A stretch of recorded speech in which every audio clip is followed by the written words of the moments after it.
Sa Pilipos 4:19, at pupunan ng aking Diyos ang bawat kailangan nyo ayon sa kaniyang mga kayamanan sa kaluwalhatian kay Kristo Jesus.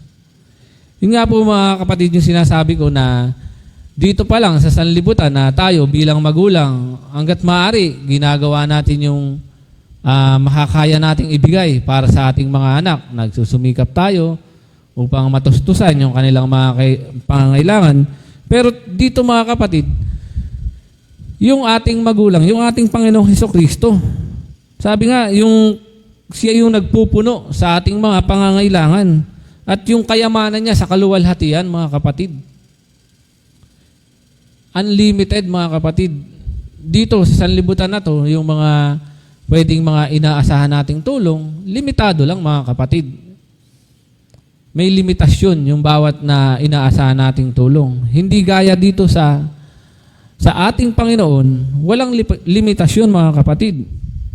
Ito, mga kapatid, wala talaga tayong magiging takot, mga kapatid. Nakakatakot lang naman po kasi yung mga bagay pag hindi natin alam. Pero yung bawat isa sa atin na pinagkalooban na ng kaalaman, ng kaunawaan na wala tayong dapat ikatakot dahil yung mga dinaranas natin dito sa sanlibutan ito po'y test lang sa bawat isa sa atin na kung para tayo mas magtumibay pa sa ating mga pananampalataya. Sabi nga, gaya ng ginto na kailangang ipadaan sa apoy upang lumabas yung purong ginto, gayon din po sa ating mga lingkod na tayo man ay subukin ng ating Panginoon, basta tayo magtitiwala lang sa Kanya,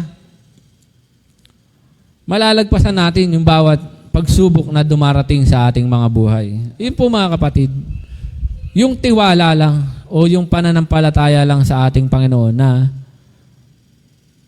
hindi tayo tumalikod sa ating katungkulan na kahit na mahirap, kahit maraming pagsubok, na tayo nananalig pa rin sa ating Panginoon na hindi tayo umayaw. Sabi ko nga mga kapatid na tayo ba magpapasan lang ng ating krus pag magaan, pag mabigat, ayawan na, di ba?